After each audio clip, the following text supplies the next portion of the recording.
points leader, the 2020 champ. He puts another one on the board. Eli Tomac wins the 450 main in Anaheim. I was just pumped, dude. Like, switching to a new team, like, I mean, beforehand, right? You run all the scenarios through your head, like, you know, am I making the right decision? You know, what's gonna be better? Can I make this better? Big risk, right? That way I felt like, but I felt like I should take the risk upon myself and do it. So, like, that celebration, that feeling, it was almost like it was like my first win again, the feeling of it last week. Like, going across the finish line, it was just huge sigh of relief getting that first win, man. Just because I felt like there's definitely like one side of the fence that's questioning us and the decision, right? And especially at this point in my career, this late in my career, like, why would he do that when he had that much success elsewhere? And that was like, dude, the pressure relief valve that went off me. No, never any doubt. As a matter of fact, I ordered red plates for him preseason. And there's a lot of people started talking shit when you made this move. I guess my question is, are you happy with this move now? I mean, at first... Yes, dude. I mean, Anaheim won, yeah, I probably looked like a Joe, you know? Like, it was the wrong way, but everything before that was good, and now it's good. And it feels right. You're in a good spot. Yeah. One of the greatest. Who? Eli Tomac. He's one of the greatest riders. Why is he one of the greatest? He's been doing this thing for so long. He's so consistent with what he does, and, you know, hammer down. You respect him? I definitely respect the whole family.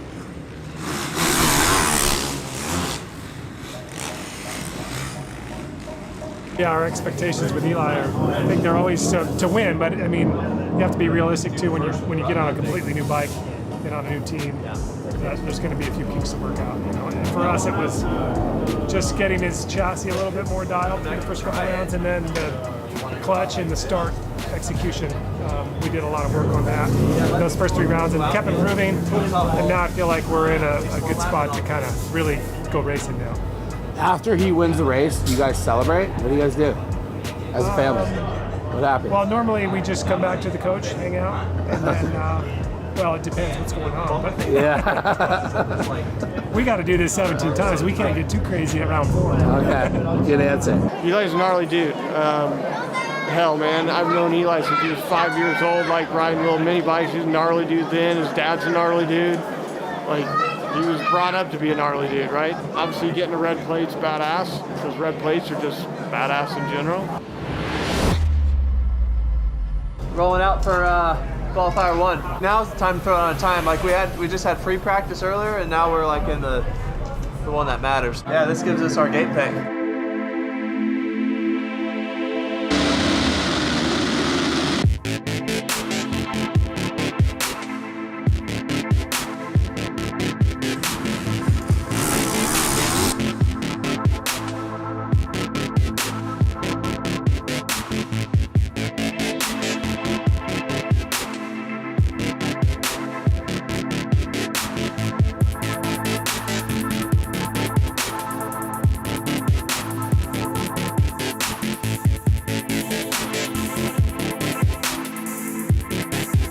Qualifying's over.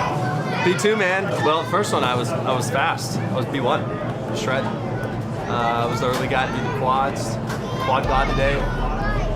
And yeah, man, it was tough, but we were faster again in P2, but Dylan got me by a couple tenths, so it's good, man. Teammates on top.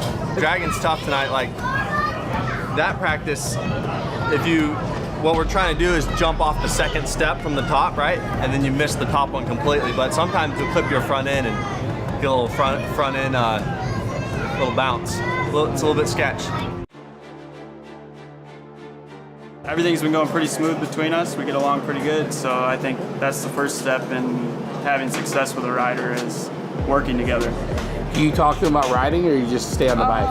I mean, he's a veteran, right? He knows how to ride. He knows what to do. So my job is just working with the team and getting him comfortable. Engines are pretty close to the same. Eli's is a little bit different. He's pretty hard on the power.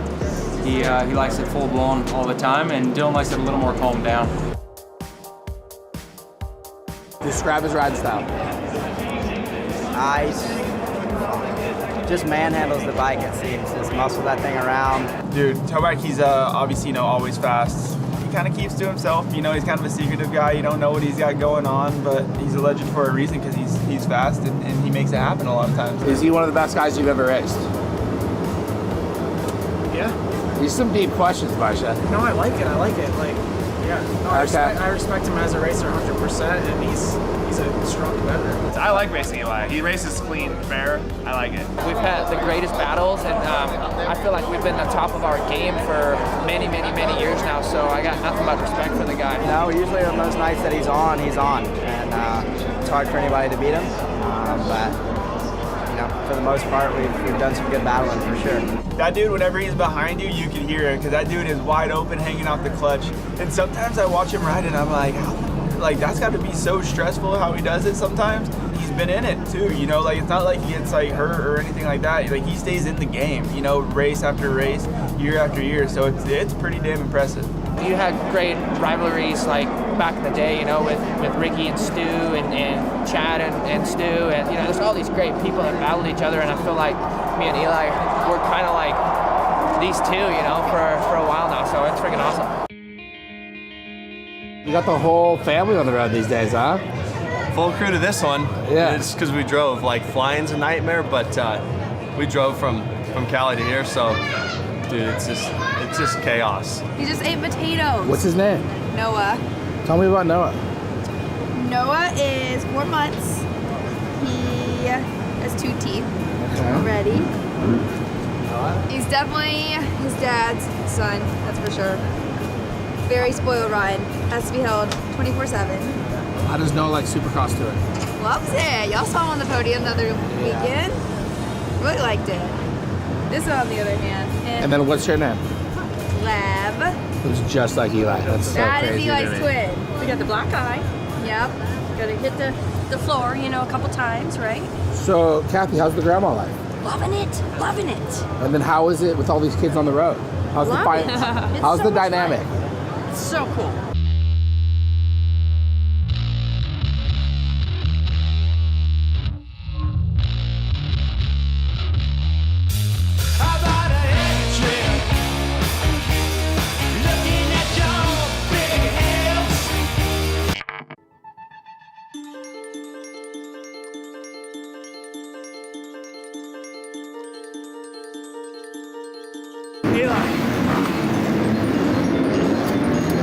That's where he was.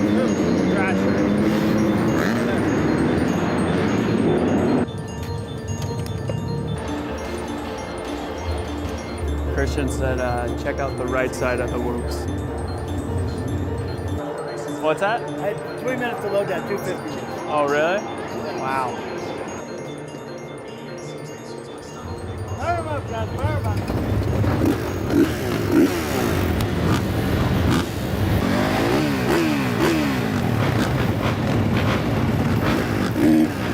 Head forward. Run it in. Got this.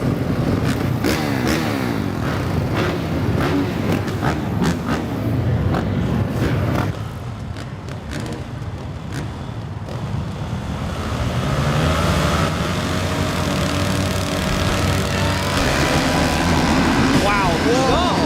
Eli Tomac. What a jump out of the gate, Ricky. And he started the season with some issues on the start. Said he worked on it, cleaned it up. You think he cleaned it up? Oh, certainly did. He came out firing. He timed that gate drop perfectly. Tomac out front, who has won more Triple Crowns than anybody. Talk about Eli Tomac. He's said it so many years, feeling the front flow, and he's definitely doing that. You just watch him, and it's just like he's hitting his marks. He comes out firing every single time he is on the track. He won his first 450 Supercross in this building. In 2022, he's looking to be the first rider to go back-to-back, but this is just the start of his night. Race 1 in the books. Eli Tomac wins first in Glendale. One down. One down, 2 to go. Yeah, that's the way we want to go, man. Rip the whole shot, lead the race. Boom.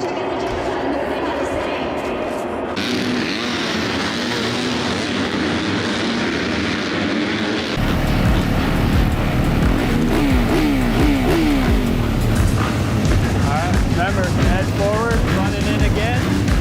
Another dance track. Got it. Let's go.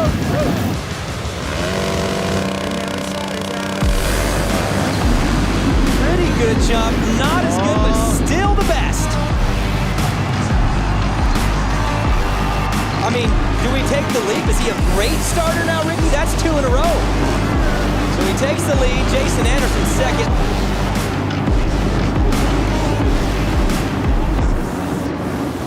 Never seen him look this easy at any race, really. He just looks like it's Sunday cruise. He's up 4.6 seconds.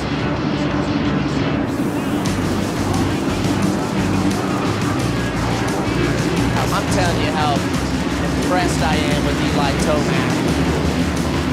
Grabbed the whole shot, checked out, and he won again. Eli Tomac wins race 2 of the night. Yeah, man. 2 down, 1 to go. We're gonna do it. How you feeling? I'm shredding. Like my tires feel like I'm like cat on a carpet, dude. Just yeah. That's it. I like that.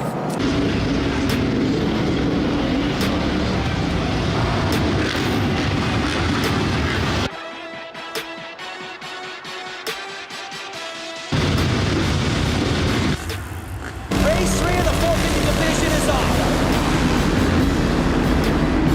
Well, Tomac up the inside. Oh, look, Malcolm tried to get up in there too. Perfect. Now you go for start looking at the points right here. This is what I'm looking at. Eli Tomac, good position. Malcolm Stewart.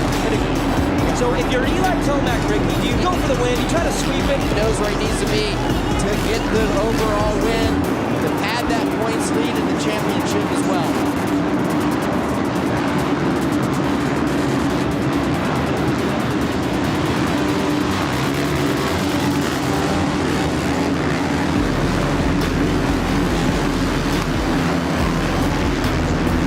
The inside, Tomac makes the move on Malcolm Stewart into second. We are halfway through this race. Tomac rips around the outside. Here comes Anderson, though. And for Eli Tomac, this would be the first back-to-back win since 2020. And he gets it done. His 39th career victory in Monster Energy Supercross. Took a chance, dude. To the strictly Tomac the other day. Yeah. And dude, you pulled it hard. Dude, we did it. We're vibing. It's good. How you feeling, dude? Take me through the night, man. Just like the whole night was good. I mean, yeah, I didn't get the last photo, but first 2, put the work in, executed the starts. It felt good. The last one, did you sort of let off? Just get the overall? I mean, yeah, I wanted to stay in front, but I wasn't going to take unnecessary risk at the same time. Do the point spread. The 2 up front, Chase and Jason were riding really fast, but I put my big effort in 1 and 2. Welcome back, dude.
Okay, I'm ready. Hi, I'm James Collado. Ciao, sono Alessandro Pierguidi. Je suis Comme le Dogard, pilote professionnel. Ferrari Competizioni GT. And I drive the AF Corsa 51 race car.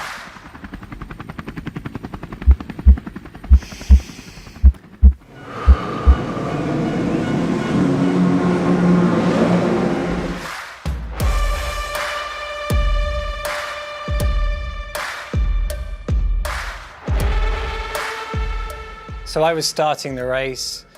This is something which, as a driver, you get a lot of pressure, especially the Le Mans 24-hour. You've got thousands of people watching you in the grandstands. You've got the whole team at Ferrari relying on you to start the race and make sure that the car gets around on the first lap. And this year was particularly different. We had wet weather and it started to rain.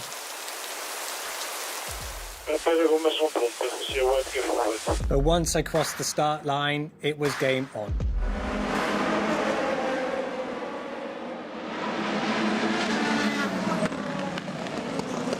The track became extremely wet and visibility was almost zero. It was a very nerve-wracking moment. The Corvette actually got into the lead and started to pull away, and I think this was mainly down to the tyre compound that we had. We had a harder tyre compound, they had a softer one. And from experience, we know that the harder compound starts to get better lap by lap. Because of the slippery tarmac, we didn't have the best first hour of our 24-hour Le Mans, but we knew we could recover.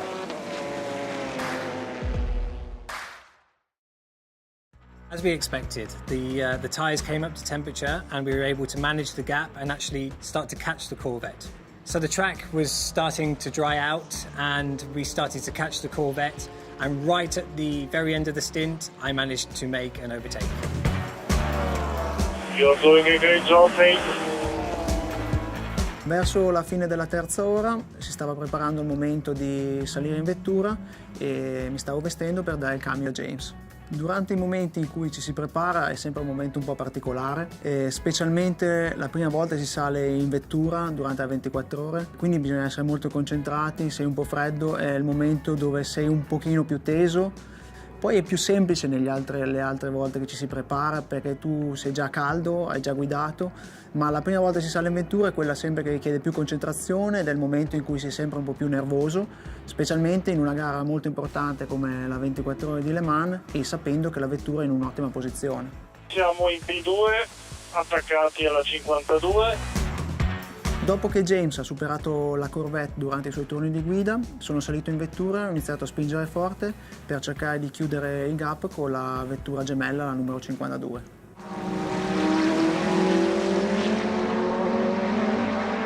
Generalmente tra vetture gemelle dello stesso team si cerca di evitare la bagarre, quindi essendo più veloce ho chiesto il permesso di superarla.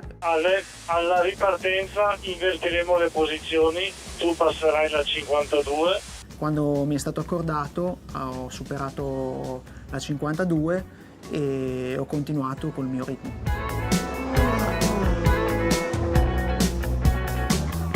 Una volta terminate le 2 ore, più o meno in vettura, era arrivato il mio momento di entrare al pit per la seconda volta e quindi cedere il volante a Com.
So I was starting the race, and this year was particularly different.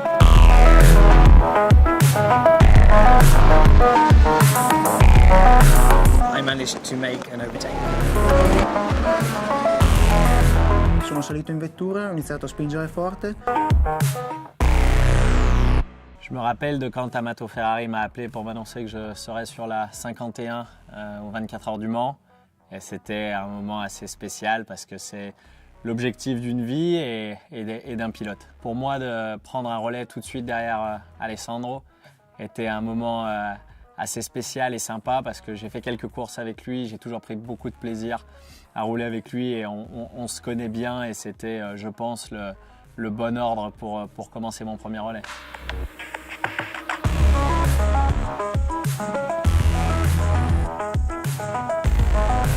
Le premier relais est assez spécial parce que c'est celui où il faut rester très concentré, prendre un peu la température sur le rythme, continuer de pousser, mais où une erreur est facile à faire, que ce soit dans le trafic.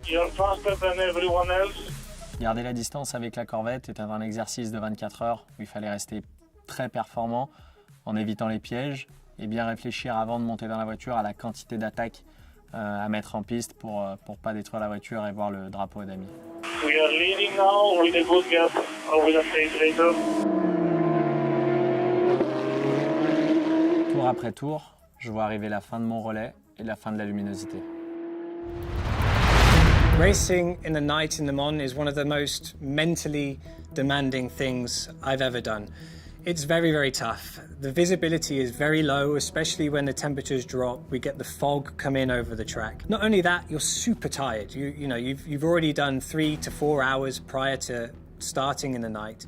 And I remember in this race, I was doing 300 kilometers per hour down the main straight at Mulsanne, and all of a sudden there was an LMP2 stuck in the middle of the track. I went past, missed it by a few centimeters, which puts into perspective how dangerous racing in Le Mans in the night can be. Slow zone 3 is active. Slow zone 3 is active from Tetre Rouge to first chicane. So once we receive the information from our engineer that there's a slow zone, it's actually surprisingly more stressful than you think. It's a strange feeling because you start to think, and when you start to think, you start to worry. My 2-hour stint had finished and I boxed from first position. At this moment, I jumped out the car and passed it to Alessandro. So primarily you need to just eat as much as you can, drink as much as you can, and sleep as much as possible. Durante la notte ci sono stati parecchi periodi di neutralizzazione con la safety car e abbiamo utilizzato questi periodi dove si procede a bassa velocità per riutilizzare le gomme per il doppio stint. We're going to double stint these tires if everything is fine. Alla fine delle slow zone ho sempre cercato di spingere forte per aumentare il gap con la Corvette che ci inseguiva sempre molto da vicino. Ale, bravissimo, stint magnifico.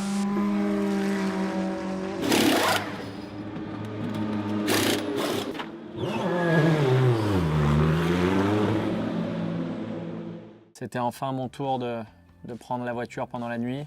Et c'est toujours une épreuve difficile parce qu'il faut avoir ses repères qu'on prend pendant la journée pour être performant dès le premier tour. Jusqu'à l'arrivée de la pluie où tout a été très compliqué. Beaucoup de voitures dans les murs, dans les bacs. Il a fallu passer à travers, ça a été très compliqué. So when the sun comes up in Le Mans, it's known as what's called the golden hour.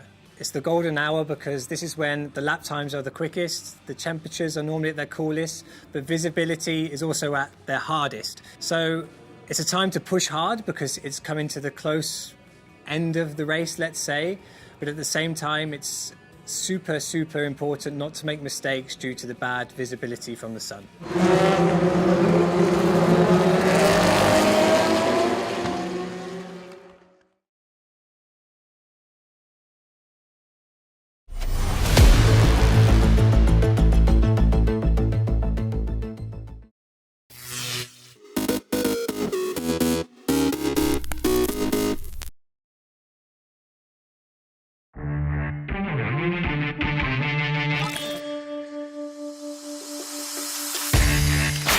It's crazy to think in the last 2 or 3 years how this has exploded.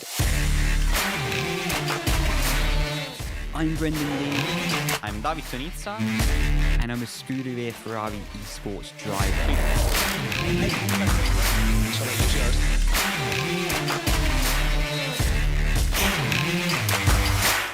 Kalmo Podlowski, you are a champion. You are the best driver in the Ferrari Esports Series. He has tears in his eyes. That's how much it means to the young Polish driver. So this year represents the dedication of Ferrari. We've gone from being the FDA team all the way up to the Scuderia team. So it really shows the amount of enthusiasm behind the scenes going on here. It's amazing to be part of the Scuderia Ferrari family, especially because it's not just a team, but it's a whole family, and I'm very proud and glad to be part of it. Joining the Ferrari team was something that I tried to achieve past 2 years, and I finally succeed, so I'm looking forward for the journey. I'm glad to be part of the esports generation, and doing it with Ferrari, it's something even more exceptional.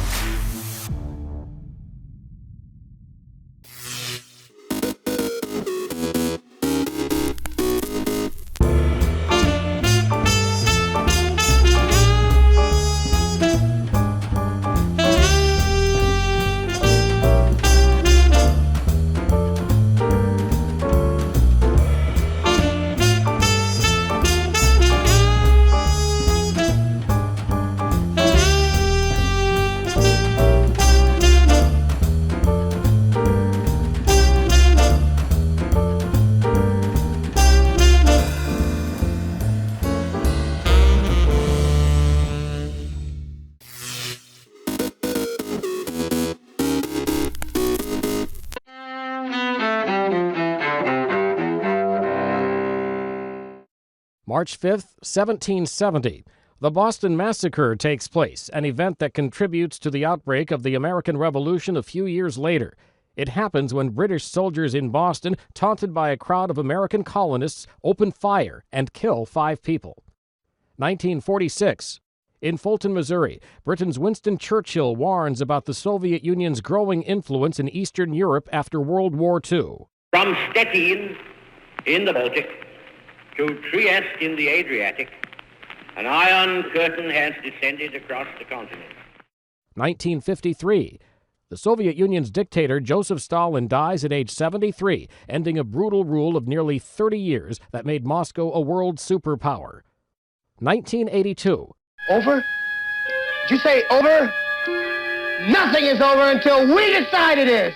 In Hollywood, comedian John Belushi is found dead of a drug overdose. He was 33. Belushi starred in TV's original Saturday Night Live and the movies Animal House and The Blues Brothers. And 1963.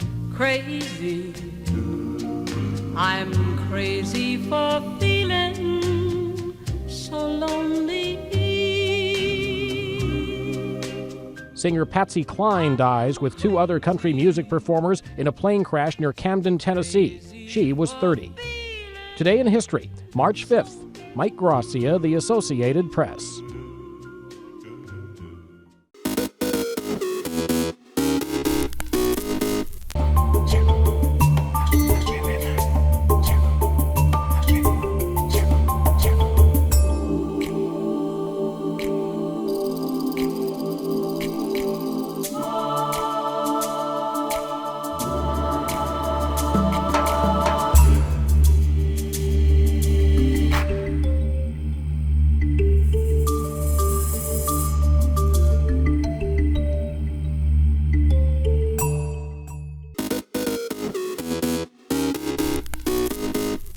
Welcome back in our studio, and in today's news,